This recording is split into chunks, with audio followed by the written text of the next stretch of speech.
Las Vegas is famous for million-dollar bets and even bigger bluffs, made by poker players with rugged faces and bloodless hearts.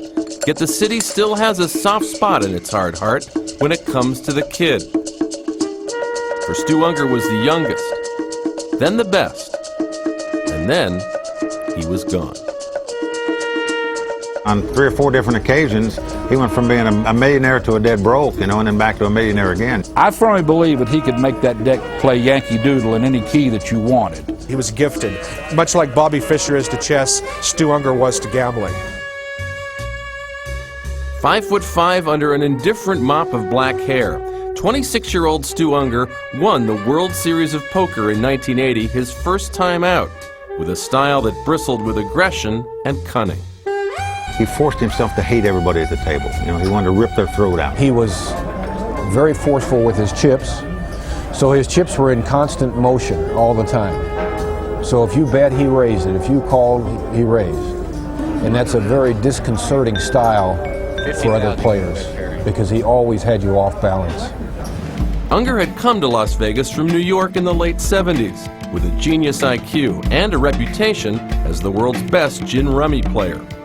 It didn't take him long to start making millions playing no-limit hold'em poker, the game preferred by high-stakes players. I see those eyes in my sleep sometimes. You know, those cold black eyes looking at people. He could literally almost like see through your cards. What would that do if you were a player against him? Well, that's intimidating. It's like guys looking through your soul, so to speak. 9, 10, 6, 2. And the queen does it. Queens and 4, the winning hand for Styu Ungar, and he repeats as the world champion of poker. Ungar defended his World Series of Poker title in 1981, but victory couldn't hold off the demons that began to haunt him. Styu Ungar was like a lot of other people we know in this world. He was his own worst enemy. Even by the rarefied standards of professional gamblers, Ungar craved action, betting on baseball, horse racing, golf, anything. Every single dollar he made was from gambling, and most of it from poker. And he just somehow rummaged through that money. He burned through $100 bills like they were postage stamps. Money he didn't lose gambling often went to feed his need for cocaine. One time we're at a party and these guys are talking about buying grams of coke or an 8-ball, 1/8 of an ounce, or an OZ. They're all talking that shit, right? Stu looked at, what are you talking about?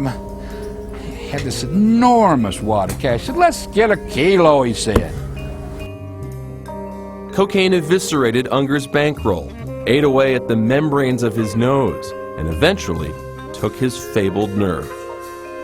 You might be able to handle one bad habit, maybe even 2, but Stewie, at certain points in his life, had just about every bad habit, and there's nothing strong enough to overcome that.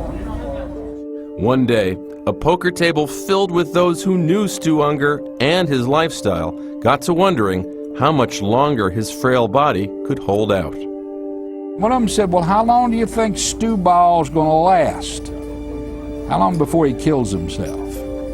And they started talking the parameters, and they finally settled on 40 years old, right? And then it got just totally silent because they all realized, what are we going to make this bet for? We don't want to win it. Amid the carnage of his self-destruction, Ungar held fast to his love for Stephanie, his young daughter.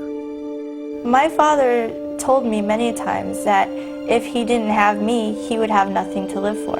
I'm convinced that's why he lived another 10 or 15 years longer than he did live, was just to watch her grow up.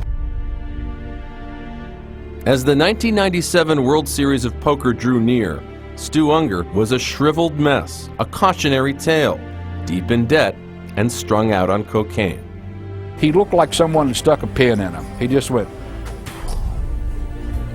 I'm like, God damn, this is my last chance. And, you know, he just looked terrible. Once, Ungar had tipped valets and barkeeps in $100 bills. Now, he didn't even have the $10,000 to buy into the tournament. fellow player Billy Baxter decided he was worth the risk.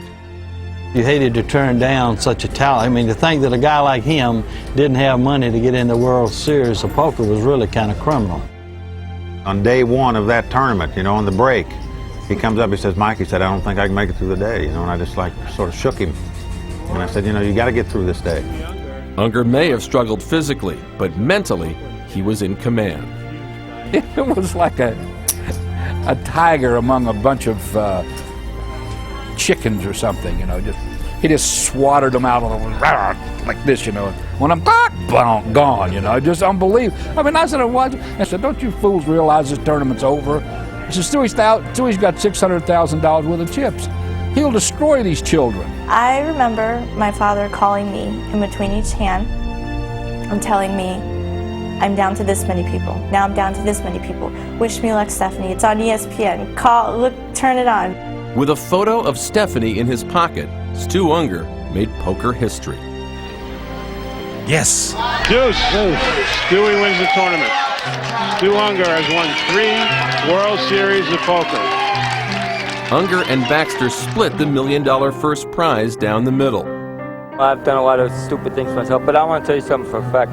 There's nobody that ever beat me playing cards. The only one that ever beat me was myself. I didn't know anything about my picture being in his pocket, but it was just really sweet to see how much I really meant to him and how he showed it at the end so many times when he was getting interviewed and said I was the inspiration that made him win this tournament. I love you, honey, and I'll be seeing you soon. Did you think it would change Stewie's life that he won in '97? No, scared me to death because I knew it'd be the end of it. The next year, Unger was broke again as he returned to defend his World Series of Poker title. Baxter, who had offered to stake him once more, reached Unger in his hotel room, just a short elevator ride away from the action.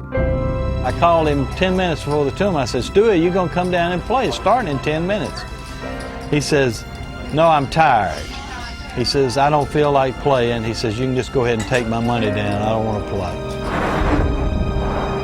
Less than 7 months later, on November 22nd, 1998, an attendant in a Las Vegas motel found Stu flat on his back on the bed in his room, dead.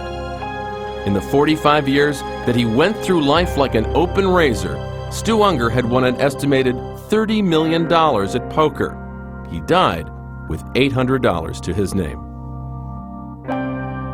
The funeral was very sad. I was one of the speakers at the funeral, and the place was packed.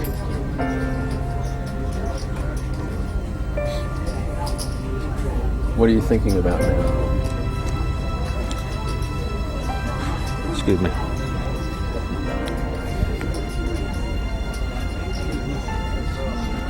On his headstone it says, "A great person, but a greater loss." Because that's exactly what it was. To me, the poker world, it just summed him up totally. I just wanted people to remember Stewie for his greatness on the green field. Just let's remember him as the greatest no-limit player ever. And forgive him for, his weaknesses in life, as we say.